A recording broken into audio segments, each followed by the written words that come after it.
Sir, Mau क्षेत्र में 2 जगह कार्रवाई की गई है पटाखा फैक्ट्री पर। किस तरह की पूरी कार्रवाई की? सिमरौल थाना क्षेत्र में आज कार्रवाई हुई थी, जिसमें एसडीएम महू और तहसीलदार महू के साथ हमारे थाना प्रभारी सिमरौल और मैं स्वयं वहाँ पे था।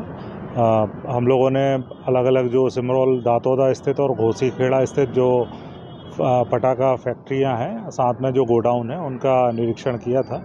और इसी बीच में पुलिस अधीक्षक इंदौर ग्रामीण श्री राजेंद्र कुमार वर्मा जी भी कुछ देर के लिए वहाँ पहुँचे थे। उनके द्वारा भी कुछ गोडाउन्स का और फैक्ट्री का निरीक्षण किया गया था।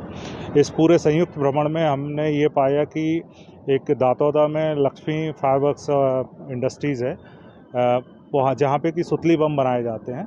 4-5 उनकी यूनिट हैं जिसमें सुतली बम बनाने का काम होता था। वहाँ कुछ सुरक्षा के मानकों की कमी पाई गई है। जो मज़दूर काम करते थे उनके द्वारा उनको कोई भी मास्क और हैंड ग्लोव्स इस तरह की चीज़ें नहीं उपलब्ध कराई गई थी।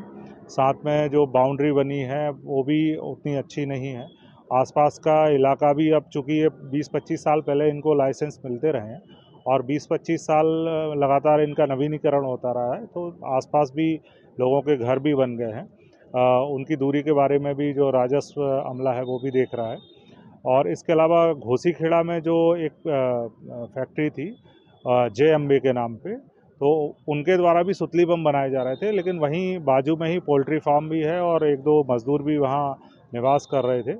और कुछ सुरक्षा के मानक जो मज़दूरों के होना चाहिए, जैसे मैंने बताया था, ये भी वहाँ उतने अच्छे नहीं पाए गए थे। इस आधार पे इन दोनों जो सुतली बम की फैक्ट्रियाँ हैं, इनको अभी एसडीएम महू के द्वारा सील किया गया है।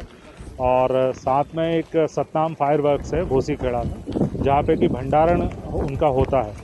भंडारण उनके द्वारा किया गया है, लेकिन मैगजीन के साथ उन्होंने एक मैगजीन के सामने अवैध शेड का निर्माण किया है और उसमें भी अवैध भंडारण किया गया है। वो भी नियम विरुद्ध है। वो पाए जाने से उस अवैध शेड को वहाँ सील किया गया है।